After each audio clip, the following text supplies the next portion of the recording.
अस्सलाम वालेकुम स्टूडेंट्स, हम पढ़ रहे हैं 9th क्लास फिज़िक्स और आज हम नया चैप्टर स्टार्ट करने जा रहे हैं, चैप्टर नंबर 6 जिसका नाम है वर्क एंड एनर्जी।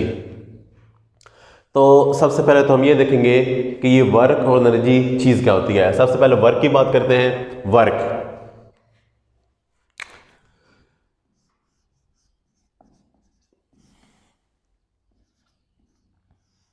उर्दू में से वर्क ही कहते हैं, काम भी कहते हैं।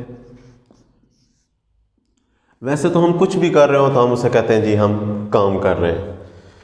तो हम जो कि फ़िज़िक्स पढ़ रहे हैं तो अब हमें ये देखना है कि जो काम हम कर रहे हैं क्या वो फ़िज़िक्स की नज़र में काम है, वर्क है, या फ़िज़िक्स की नज़र में वर्क क्या चीज़ है।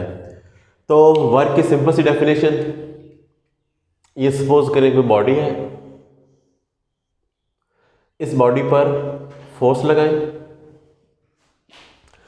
और अगर आपका बॉडी फोर्स की डायरेक्शन में मूव कर रहा है, ठीक है, यहाँ पर कुछ डिस्टेंस या कुछ डिस्प्लेसमेंट कवर कर रहा है, ठीक है, तो फिजिक्स कहती है कि अब वर्क हो रहा है।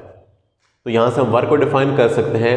वर्क क्या चीज़ होती है कि when a force act on a body, जब किसी बॉडी पर कोई फोर्स एक्ट कर रहे हो एंड और the body moves in the direction of force, और वो जो बॉडी है वो फोर्स की डायरेक्शन में मूव करे, कुछ डिस्प्लेसमेंट कवर करे। अच्छा, वैसे डिस्प्लेसमेंट जो होता है ना उसे डी से लिखते हैं, वेक्टर क्वांटिटी है।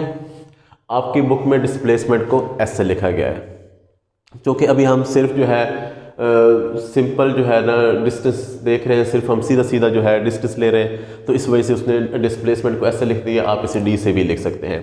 तो फोर्स का जो यहाँ से हम फार्मूला देख सकते हैं, सॉरी वर्क का, वर्क क्या होता है,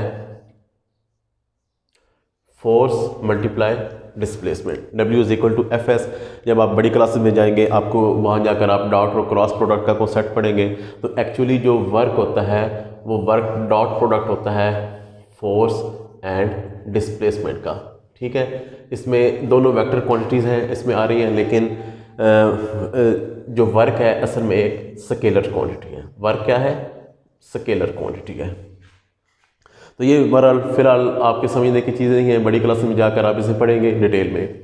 तो हम वर्क की बात करते हैं। वर्क क्या होता है कि जब किसी बॉडी पर फोर्स लगाई जाए और बॉडी फोर्स की डायरेक्शन में डिस्प्लेस भी हो तो हम कहते हैं वर्क हो रहा है। तो कौन सी दो कंडीशंस, कि बॉडी पर फोर्स लगनी चाहिए और फोर्स की डायरेक्शन में ही बॉडी को मूव भी करना चाहिए।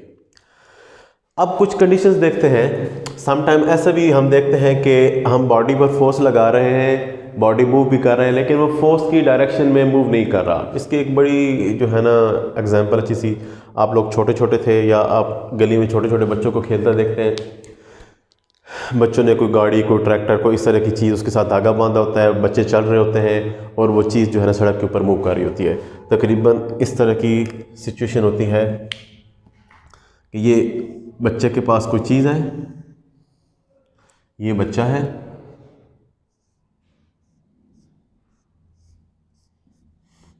उसने, उस बच्चे ने उस चीज़ को इस तरह से पकड़ा हुआ है, इस तरह से, यहाँ से उसको धागा लगा कर पकड़ा हुआ है। अब वो जो बॉडी है ये वो सड़क है जिसके ऊपर वो बच्चा भी चल रहा है, उसके पास जो चीज़ है वो भी। अब आप देखेंगे ये कि उसने धागे को खींचा हुआ इस तरफ को, लेकिन वो जो बॉडी है वो मूव कर रहा है इस तरफ को, बिल्कुल सड़क के ऊपर वो बॉडी मूव कर रहा है। अब हम देखेंगे कि फोर्स और डिस्प्लेसमेंट की जो डायरेक्शन है वो सेम नहीं है, बल्कि ये दोनों के दरमियान सर्टेन एंगल थीटा बन रहा है। अब ये क्या प्रॉब्लम है, हमने तो ये, अब पहली बात तो ये है कि वर्क हो रहा है या नहीं हो रहा। हमें इतना तो पता है कि चूँकि बॉडी पर फोर्स लग रही है, बॉडी मूव भी कर रहा है, वर्क तो हो रहा है। लेकिन हमने ये कहा था कि फोर्स की डायरेक्शन में डिस्प्लेसमेंट होना चाहिए। अब फोर्स और डायरेक्शन में है, डिस्प्लेसमेंट और डायरेक्शन में है, तो फिर अब यहाँ पर क्या है। तो इसका आंसर हमें मिलता है, आपको थोड़ा सा पीछे जाना पड़ेगा चैप्टर 4 में, जहाँ पर हमने रेजोल्यूशन ऑफ फोर्सेस पढ़ा था। हमने ये पढ़ा था कि जो फोर्स है, जो कि वेक्टर है, इसको ऑलवेज अलॉन्ग और परपेंडिकुलर टू द प्लेन होना चाहिए। जब इस तरह ना हो तो फोर्सेस क्या हो जाती हैं, स्प्लिट हो जाती हैं, रिजॉल्व हो जाती हैं अपने परपेंडिकुलर कंपोनेंट्स में। वो कुछ इस तरह से था। एक्स वाई प्लेन है, ये हमारी इस तरह से एक फोर्स थी, तो फोर्स को हमने क्या किया था, उसके कंपोनेंट्स में रिजॉल्व कर दिया था। एक उसका एक्स कंपोनेंट था, दूसरा उसका वाई कंपोनेंट था, हॉरिजॉन्टल एंड वर्टिकल कंपोनेंट। तो यही चीज़ इसका आंसर है कि जब फोर्स और डिस्प्लेसमेंट आपको नज़र आ रहे हों कि ये सेम डायरेक्शन में नहीं है, तो फिर क्या होता है, फोर्स अपने आप को रिजॉल्व करती है कंपोनेंट्स में। ये फोर्स है, तो फोर्स अपने आप को कंपोनेंट्स में रिजॉल्व करेगी। एक इसका ये कंपोनेंट बनेगा जिसे हम हॉरिजॉन्टल कंपोनेंट या एक्स कंपोनेंट कहते हैं, दूसरा इसका ये कंपोनेंट बनेगा जिसे वर्टिकल कंपोनेंट या फिर वाई कंपोनेंट कहते हैं। अब इन दोनों कंपोनेंट्स में से जो component in the direction of displacement होगा, एक्चुअली वो जिम्मेदार होगा वर्क डन का। तो यहाँ से हम देख सकते हैं कि ये जो एक्स कंपोनेंट है, हॉरिजॉन्टल कंपोनेंट है फोर्स का, ये क्या है, डिस्प्लेसमेंट की डायरेक्शन में है, तो असल में इस कंपोनेंट की वजह से वर्क डन हो रहा है। तो इसको हम इस तरह से लिख सकते हैं, W इज इक्वल टू, अब फोर्स की बजाय हमने क्या लिखा था, Fs। अब फोर्स, अब पूरी की पूरी फोर्स वर्क नहीं कर रही, बल्कि क्या हो रहा है कि फोर्स का एक्स कंपोनेंट वर्क कर रहा है, तो लिहाजा मैं F की जगह Fx लिख रहा हूँ और साथ में S। तो आप लोगों ने ये भी पढ़ रखा था चैप्टर 4 में कि ये एक्स कंपोनेंट किसके इक्वल होता है और वाई कंपोनेंट किसके इक्वल होता है। तो हमने पढ़ा था कि एफ जो एक्स कंपोनेंट होता है वो वेक्टर का मैग्नीट्यूड मल्टीप्लाई कॉस थीटा, यानी एफ कॉस थीटा के इक्वल होता है, और F Y F sine theta के इक्वल होता है। तो एफ एक्स की जगह मैं लिखूँगा एफ कॉस थीटा और साथ में एस आ रहा है, तो इसको मैं इस तरह से लिखूँगा, W is equal to F S cos of theta. तो ये हमारे पास वर्क का रिलेशन आ गया उस वक्त का जब हमारे पास फोर्स के कंपोनेंट हो। जब आपके पास सिर्फ फोर्स और डिस्प्लेसमेंट हो तो उसके लिए आप ये रिलेशन इस्तेमाल करेंगे, और जब आपके पास फोर्स और डिस्प्लेसमेंट इस तरह से हो कि वो आपस में कोई एंगल थीटा बना रहे हो, तो उस टाइम आप वर्क का ये वाला रिलेशन इस्तेमाल करेंगे।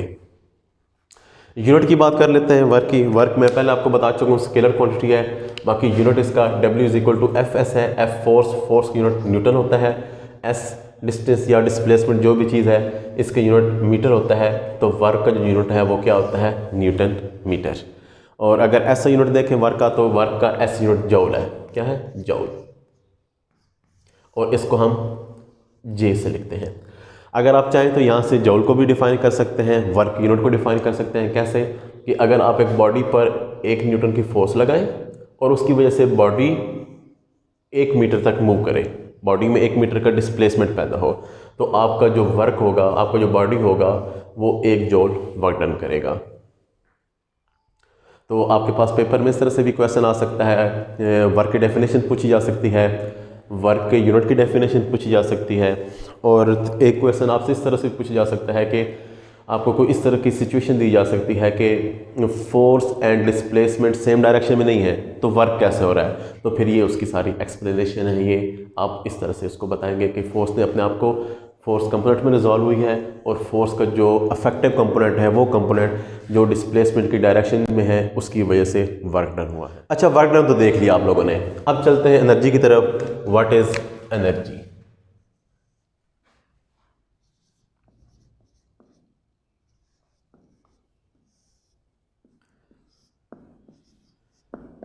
उर्दू में भी इसे एनर्जी ही कहते हैं। एनर्जी चीज़ क्या होती है? सिंपल सी बात, कोई भी बॉडी उसे वर्क डन करना हो तो वर्क डन करने के लिए उसे कुछ ना कुछ चाहिए होता है इनपुट। मतलब पंखा है, पंखा, आप पंखे का काम क्या है, हवा देना। हवा देना इसका काम है, यानी ये इसका वर्क डन है, ये इसकी आउटपुट है। इससे हवा देने के लिए कुछ ना कुछ चाहिए, हम इसे प्रोवाइड करते हैं इलेक्ट्रिसिटी, जिसे हम इलेक्ट्रिकल एनर्जी कहते हैं। तो वो क्या है, उसकी वजह से वो क्या करता है, पंखा वर्क करता है।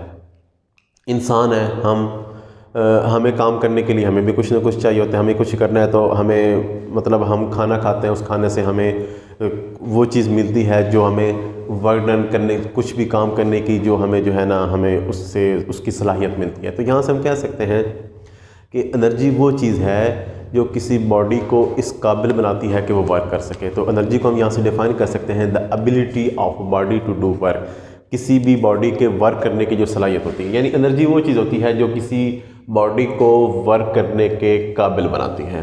Ability of body to do work is called energy. तो एनर्जी जो होती है ना, एनर्जी ही बॉडी को जो है वर्क डन करने के काबिल बनाती है। वर्क डन का हमने यूनिट पढ़ा है जॉल, तो एनर्जी का यूनिट भी जॉल होता है। एनर्जी की हमारे पास ढेर सारे टाइप्स हैं, तो एनर्जी की चाहे जो भी आपके पास टाइप्स, आप आगे ढेर सारे टाइप्स पढ़ेंगे, जो भी टाइप आएगी एनर्जी की तो यूनिट उसका जॉल ही होगा। तो अब मेजर जो है हमारे पास एनर्जी की कुछ टाइप्स से हम वो पढ़ने जाएंगे। सबसे पहले हमारे पास एक चीज़ है mechanical energy.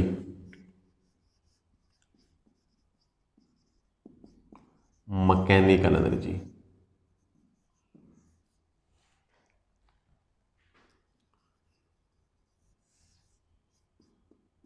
Mechanical energy.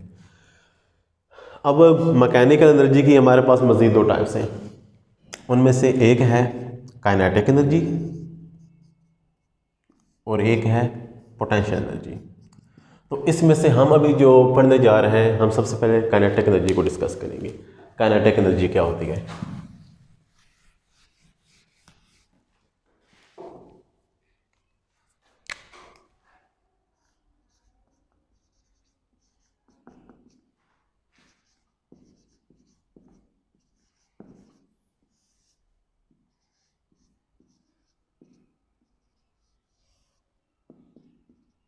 Kinetic energy simple से इसकी definition, the energy possessed by a body due to its motion.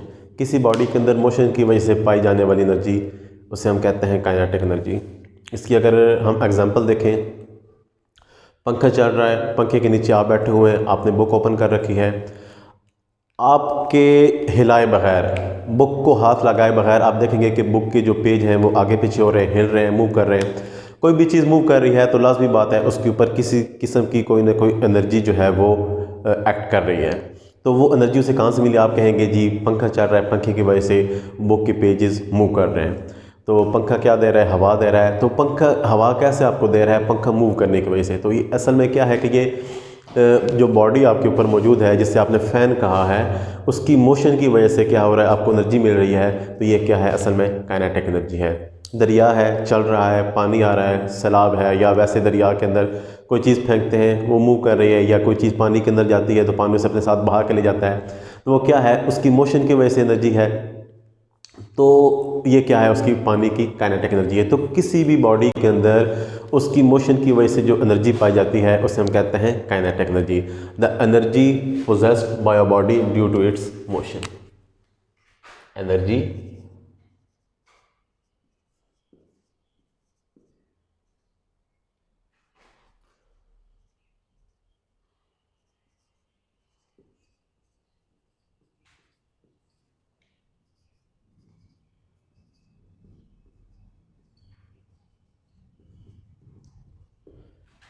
किसी बॉडी में या किसी जिस्म में मोशन की वजह से पाई जाने वाली एनर्जी, उसे हम क्या कहते हैं? Kinetic energy. अब इसकी मैथमेटिकल फॉर्म की तरफ चलते हैं। आप सपोज करें कोई बॉडी सपोज कर लें, उसको आपने थ्रो किया, एक बॉल ले लें, ठीक है, उसका मैस m है और उसको आपने इनिशियल वेलोसिटी vi के साथ थ्रो किया है। अच्छा, आप उसको जो एनर्जी देंगे वही एनर्जी उसके वर्क डन का बायस बनेगी। तो जो वर्क डन होता है एक्चुअली गिवन एनर्जी के इक्वल ही होता है। जो किसी बॉडी का वर्क डन होता है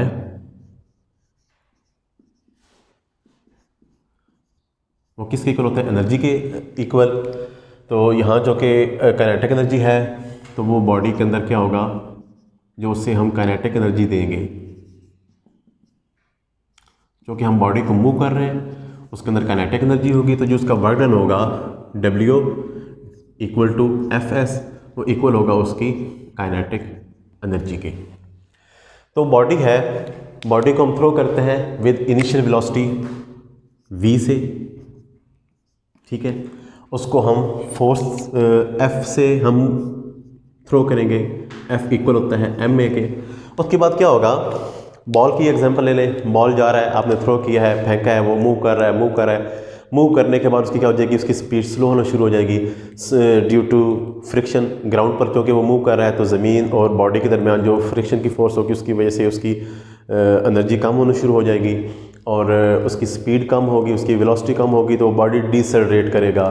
तो उसका जो एक्सेलरेशन होगा यहाँ से, acceleration A is equal to किसके इक्वल होगा, F/m, क्योंकि उसका वो एक्सेलरेशन डिसेलरेशन है, स्पीड स्लो हो रही है उसकी, तो इसके साथ मैं नेगेटिव साइन लगाऊंगा और इसके बाद वो उसकी एनर्जी कम होती होती इतनी हो जाएगी, आखिर वो बॉडी स्टॉप कर जाएगा। आपको पता है जब कोई बॉडी स्टॉप करता है तो उसकी फाइनल वेलोसिटी 0 होती है। अब ये सारी वैल्यूज़ जो है इनको मैं पुट करूँगा थर्ड इक्वेशन ऑफ मोशन के अंदर, दैट इज़ आप पढ़ चुके हैं चैप्टर नंबर 2 में, 2as is equal to VF² minus VI²। Put करते हैं 2 as it is, a acceleration किसके इक्वल है, -F/m के, और s साथ में ऐसे ही आ जाएगा। Vf हमारा किसके इक्वल है, v के इक्वल, Vf की जगह v पुट करते हैं, माइनस Vi हमारा v के इक्वल है, इसकी जगह v पुट करते हैं। तो ये किस तरह से बन जाएगा, तो क्या बन गया हमारे पास, 2as is equal to VF² minus VI², 2a किसके इक्वल, -F/m के equal, s as it is, Vf 0 and Vi v। तो इनको मज़ीद हल करते हैं, ये क्या बन जाएगा हमारे पास, -2fs/m इज इक्वल टू 0² ख़त्म, माइनस v², नेगेटिव साइन से कैंसिल हो जाएगा, तो 2fs is equal to m यहाँ पर डिवाइड हो रहा है, इधर जाकर मल्टीप्लाई हो जाएगा, तो ये बन जाएगा v²। fs को इधर ही रखते हैं, 2 इधर जाकर, 2 चौके यहाँ मल्टीप्लाई हो रहा है, यहाँ जाकर डिवाइड हो जाएगा, तो fs किसके इक्वल था, काइनेटिक एनर्जी के, तो fs को मैं लिख सकता हूँ ke, तो ये बन जाएगा 1/2 mv²। तो ये हमारे पास काइनेटिक एनर्जी की मैथमेटिकल फॉर्म आ गई है। तो यहाँ से हमें ये पता चला है कि किसी भी बॉडी की जो काइनेटिक एनर्जी होती है वो डिपेंड करती है उस बॉडी के मास पर और उसकी वेलोसिटी पर, और इन दोनों के ये क्या है, डायरेक्टली प्रोपोर्शनल है। अगर किसी बॉडी का मास बढ़ा दिया जाए तो उसकी काइनेटिक एनर्जी बढ़ जाएगी, उसकी वेलोसिटी बढ़ा दी जाए उसकी काइनेटिक एनर्जी इंक्रीज़ कर जाएगी। तो ये हमारे पास काइनेटिक एनर्जी की मैथमेटिकल फॉर्म आ गई है, ke is equal to 1/2 mv², और चूँकि ये एनर्जी है लिहाजा यूनिट इसका जूल ही रहेगा। Thank you.